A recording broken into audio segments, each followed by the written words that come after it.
O sea que ni le pregunto si sabe cuánto vale un huevo o si sabe cuánto vale una libra de arroz. Yo le confieso, yo no sé.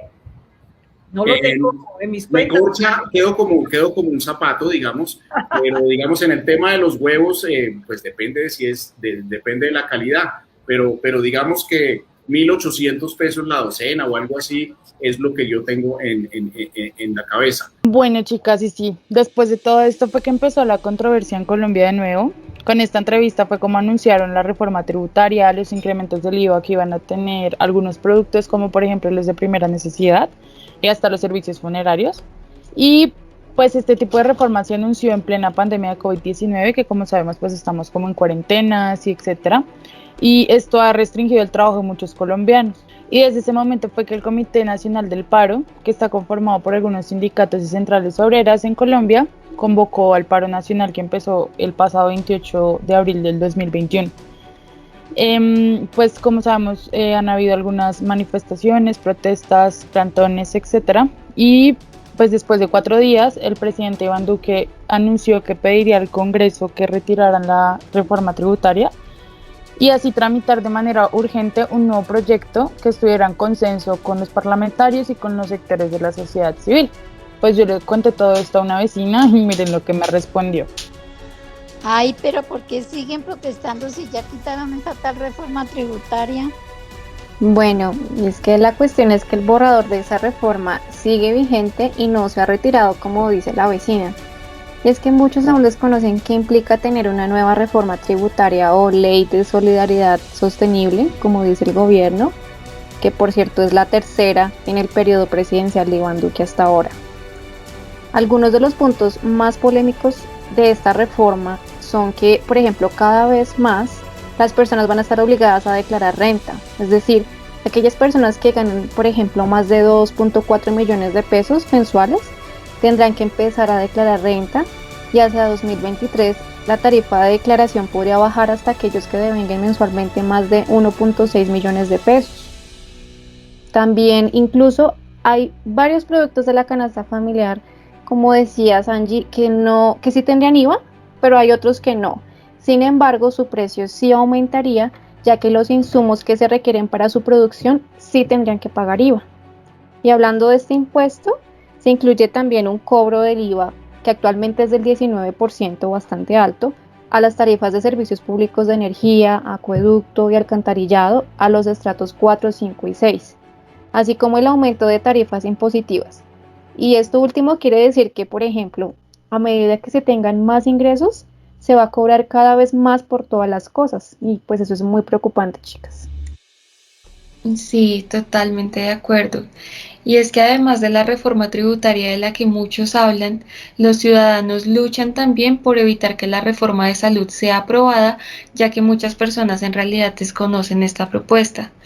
Esta reforma lo que busca es que además de pagar la EPS como se hace actualmente, se tenga que pagar una póliza adicional por patología, y si esta no se paga, entonces no hay atención. Además de que el usuario tendría el deber del autocuidado, es decir, que si la EPS argumenta que alguien no se cuida, el usuario deberá pagar por su atención. Esta reforma también implica que los hospitales deberían hacer un nuevo ajuste financiero y si estos no muestran resultados, entonces serían liquidados. Adicionalmente, las multinacionales podrían controlar la salud pública para poner sus precios y sus reglas. También se acabarían los regímenes especiales de salud, como por ejemplo el de los maestros, mientras el presidente y el vicepresidente seguirían con algunos privilegios.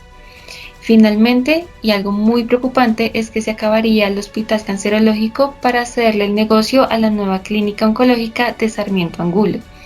Esta solo atenderá a quienes puedan pagar, mientras que hoy el hospital cancerológico atiende a quienes no tienen recursos.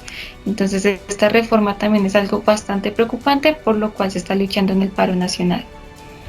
Sí, implícitamente el paro no solo lucha contra la reforma tributaria, sino también contra otro tipo de reformas a las cuales esta reforma tributaria daría pie, como es el caso de la reforma laboral y la reforma pensional.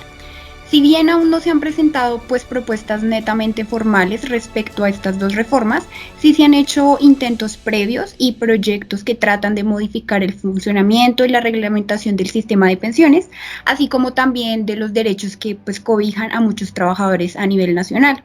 Se habla pues de reforma laboral y pensional, ya que los colombianos ven como una posibilidad de que estas iniciativas tomen fuerza y puedan ser aplicables después de que se aplique la reforma tributaria.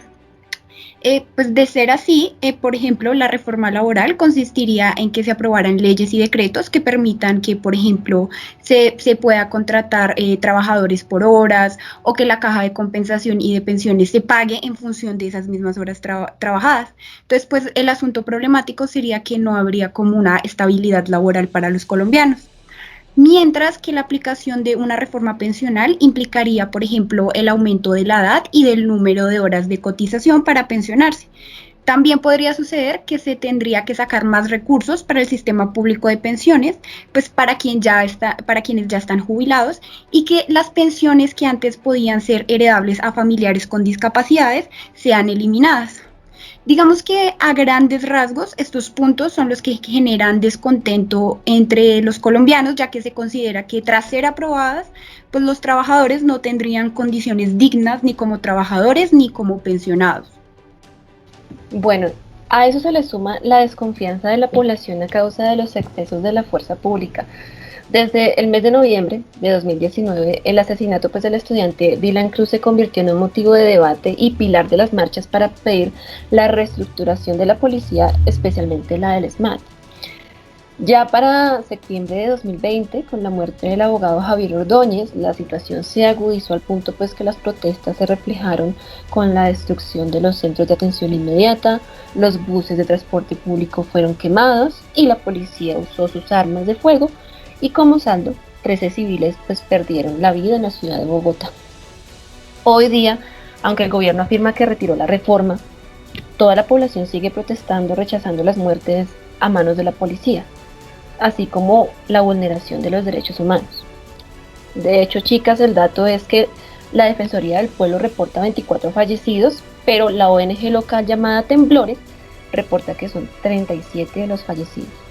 Es por eso que a lo largo de estos años existe esa inconformidad con la policía al punto de establecer en los pliegos de peticiones el desmonte del SMAT, especialmente un cambio en la forma en que los agentes son entrenados, ya que su enfoque está orientado a combatir el conflicto armado y la subversión.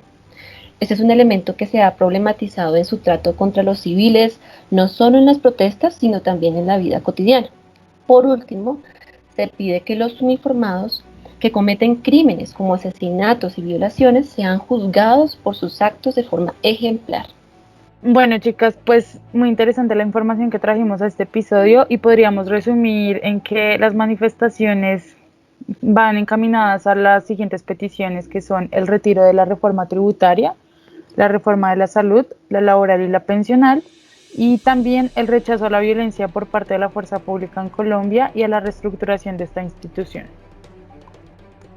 Además, pues de la constante pobreza, desigualdad y falta de oportunidades que existen en Colombia, ¿no? Déjenos saber en los comentarios más motivos por los cuales el paro continúa en Colombia.